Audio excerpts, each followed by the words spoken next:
Present season మారుతూ ఉంది, so వర్షాకాలం వస్తుంది, చాలా ప్రాబ్లమ్స్ ఫేస్ చేస్తూ ఉంటారు. సో వాటిలో వచ్చే మెయిన్ ప్రాబ్లం మనకి ఫస్ట్ ఫీవర్, జలుబు, దగ్గు. సో వాటికి స్పెషల్గా ఎలాంటి మెడిసిన్ అనేది ఉంటుంది మనకి న్యాచురోపతిలో? సో బేసికల్ ఏంటంటే అండి, ఈ సీజన్లో ఒకటి, వింటర్ సీజన్లో ఒకటి, గాలిలో చెమ్మ ఎక్కువ ఉంటుంది కాబట్టి నోస్ రిలేటెడ్ ప్రాబ్లమ్స్తో అయితే పిల్లల దగ్గర నుంచి పెద్దవాళ్ళకి ప్రతి ఒక్కరు లైక్ తుమ్ములని, డస్ట్ అలర్జీ అని, సైనస్ ప్రాబ్లమ్స్ అని, అడినాయిడ్స్ అని, టాన్సిల్స్ అని, ఇంకా ఒకటి కాదు, ఇవన్నీ connected to lung related problems. So ఇవన్నీ ఒక్కసారి నోస్ బ్లాక్ అయ్యిందా, ఆ ఒక్కొక్క బ్లాక్ అయిన ప్లేస్ని బట్టి ఒక్కొక్క పాయింట్ ఆఫ్ ప్రాసెస్ అంటాం. అంటే ఒక్కొక్క ట్రీట్మెంట్ లైక్ ఎలాగంటే ఒక్కొక్క ప్రాబ్లం అంటాం.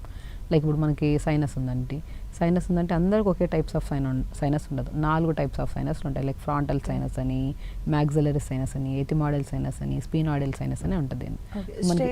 స్టేజెస్ లైక్ అలాగా స్టేజెస్ అని కూడా కాదు, మనకి front of the nose like ఈ పాయింట్ వచ్చింది అనుకోండి, దీన్ని మ్యాగ్జిలరీ సైనస్ అని, ఫ్రాంటల్స్ అని, ఇంకొద్ది ఇన్ డెప్త్ వెళ్ళింది అనుకోండి స్పీనాయిడల్ అని, ఎథిమాయిడల్ సైనస్లు ఉంటాయి. సో ఇది కాస్త క్రాస్ అయితే అడినాయిడ్స్, టాన్సిల్స్ పిల్లలకి, అంటే గడ్డలాగా మనకి కొంతమందికి సిమ్టమాటిక్ ఉంటాయి, అసిమ్టమాటిక్ ఉంటాయి. ఇవన్నీ ఏమవుతాయి, మ్యాక్సిమం 100% బ్రీత్ని లంగ్స్ని పంపించకుండా, మనం బ్రీత్ అని ఇంకా 100% మన నోస్ ద్వారానే తీసుకోవాలి, లంగ్స్కి వెళ్ళాలి, అక్కడే బ్లడ్ ప్యూరిఫై అవుతుంది, అక్కడి నుంచి హార్ట్, ఇదంతా ఓవరాల్ బాడీ హెల్తీగా ఉండాలంటే నోస్ బాగుండాలి. నోస్లో ఏ సమస్య అయితే వచ్చిందో ఆ సమస్యని బట్టి, అక్కడ ఉన్న బ్లాక్స్ని బట్టి ఈ ప్రాబ్లమ్స్ అంటాం. బేసికల్ నోస్ బాగుండాలి ఓవరాల్గా అయితే. సో నోస్ బ్లాక్ అవడానికి మెయిన్ కారణం because of season, like weather చల్లగా ఉంటుంది, ఎండ అనేది పడదు కాబట్టి నోస్ ప్రాబ్లమ్స్ వస్తాయి. సో ఈ నోస్ ప్రాబ్లమ్స్ వచ్చినప్పుడు మనం న్యాచురోపతిలో ఏం చేస్తామంటే, like first start with pranayama day అని చెప్తాం మనం. యోగా కంపల్సరీ చేయండి, యోగాలోనే అన్ని ప్రాబ్లమ్స్ పోతాయని చెప్తాం. అందులో స్పెసిఫికల్లీ ఈ సీజన్లో మనం లంగ్ రిలేటెడ్ ప్రాబ్లమ్స్ ఎక్కువ, అంటే నోస్ ప్రాబ్లమ్స్ ఎక్కువ వస్తున్నాయి కాబట్టి ప్రాణాయామ రెగ్యులర్గా చేయండి. లైక్ ప్రాణాయామాలో స్పెసిఫికల్గా మనం ఒక సీక్వెన్స్ ఆఫ్ ప్రాణాయామం అని కూడా ఉంటుంది. అందరం ప్రాణాయామం చేస్తున్నాం కానీ మాకు ఆ చేంజ్ అయితే కనపడట్లేదు, నోస్ ఇంకా బ్లాకే ఉంటుంది, గురకపోవట్లేదు. మీరంటారు కపాలభాతి చేస్తే గురకపోతుందని, కానీ ఒక సీక్వెన్స్ ఉంటుంది. మనం స్టార్ట్ విత్ నాడీ శుద్ధి ప్రాణాయామతో చేస్తాం అనమాట. లైక్ ఒక నాస్ట్రిల్ నుంచి breathe in, breathe out. First clean చేసుకుంటాం నాస్ట్రిల్, ఎక్కడన్నా బ్లాక్ ఉన్నా ఏదైనా ఉన్నా సరే ఆ మ్యూకస్ అనేది కొద్దిగా స్మూత్ అవ్వడానికి మనం నాడీ శుద్ధి చేసుకుంటాం. నాడీ శుద్ధి చేయడం వల్ల ఇదంతా ఫ్రీ అవుతుంది మనకి.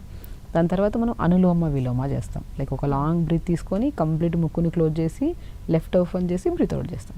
మళ్ళీ లాంగ్ బ్రీత్ క్లోజ్ హోల్డ్ చేస్తాం, ఆక్సిజన్ పంపించి లంగ్స్ దగ్గరికి హోల్డ్ చేస్తాం. దాని తర్వాత లెఫ్ట్ ఓపెన్ చేసి కంప్లీట్ కార్బన్ డైఆక్సైడ్ వదులుతాం. This is called Anuloma Viloma. Nadi శుద్ధి అనులోమ విలోమ చేస్తే ఫ్రాంటల్ సైనస్, మ్యాగ్జిలరీ సైనస్ వాళ్ళకి చాలా బెస్ట్ రిజల్ట్ అనమాట. లైక్ కొంతమందికి డస్ట్ అలర్జీ ఉంటుంది, కొంతమందికి ఇప్పుడు కొంతమందికి ఆవాలు పడవు, కొంతమందికి ఆనియన్స్ పడవు, కొంతమందికి మిల్క్ పడదు. ఈ కైండ్ ఆఫ్ ఎలర్జీ ఉండే వాళ్ళల్లో కూడా మనం అనులోమ విలోమ నాడి శుద్ధి చేస్తే అల్టిమేట్గా ఉంటుంది. కపాలభాతికి వెళ్ళామనుకోండి, ఇంకా మంచి ప్రాసెస్ అది. కపాలభాతి కంప్లీట్ ఒక లాంగ్ బ్రీత్ తీసుకుంటాము, ఒకే లాంగ్ బ్రీత్ తీసుకొని కంప్లీట్ కార్బన్ డైఆక్సైడ్ని వదులుతూ ఉంటాం.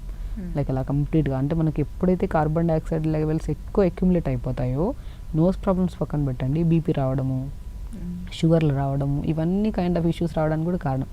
కోపము, చిరాకు, యాంగ్జైటీ, స్ట్రెస్, ఇవన్నీ because of accumulation of carbon dioxide levels మన బాడీలో. ఉన్న కార్బన్ డైఆక్సైడ్ని కంప్లీట్గా వదిలేస్తే పొట్ట తగ్గుతుంది కపాలభాతి వల్ల. సో కంప్లీట్గా మనకి ఈ స్ట్రెస్, ఈ రిలేటెడ్ ప్రాబ్లమ్స్ కూడా తగ్గుతాయి. కపాలభాతి నోస్ ప్రాబ్లమ్స్మే కాకుండా అదర్ దెన్ కామన్గా వచ్చే డిసీజెస్ని కూడా కంట్రోల్ చేస్తుంది. అది కూడా ఒక సీక్వెన్స్. నాడీ శుద్ధి, అనులోమ విలోమ, కపాలభాతి, భస్త్రిక ప్రాణాయామ, తర్వాత భ్రమరి, తర్వాత శీతకారి, శీతలి. ఈ సీక్వెన్స్లో మనం ప్రాణాయామం చేసుకున్నాం అనుకోండి, అప్పుడు మనం ఏ సీజన్, ఇప్పుడు ఈ సీజన్ వస్తుందంటే ఈ ప్రాబ్లం ఉండే వాళ్ళకి భయం వస్తుంది. అరే ఈ సీజన్ వస్తుందంటే మనకు తుమ్ములు స్టార్ట్, ఇంకా నోస్ అయితే ఇంకా కంప్లీట్. కొంతమంది 4-5 నాప్కిన్లు పెట్టుకొని వెళ్తూ ఉంటారు ఆఫీస్లో. ఇంకా అసలు కొంతమంది స్కూల్ పంపించడానికి పిల్లలు భయపడతారు, కొంతమంది ఆఫీస్కి, ఎందుకంటే డైరెక్ట్ ఏసీ కొడుతూ ఉంటుంది. ఏసీ లేకుండా స్కూల్స్ లేవు, ఏసీ లేకుండా ఆఫీస్లు లేవు. సో అందుకని వాళ్ళు ఏసీకి దూరంగా చైర్స్ సెట్ చేసుకుంటూ ఉంటారు పాపం. సో సీజనల్ ఎఫెక్ట్, భయం ఉంటుంది.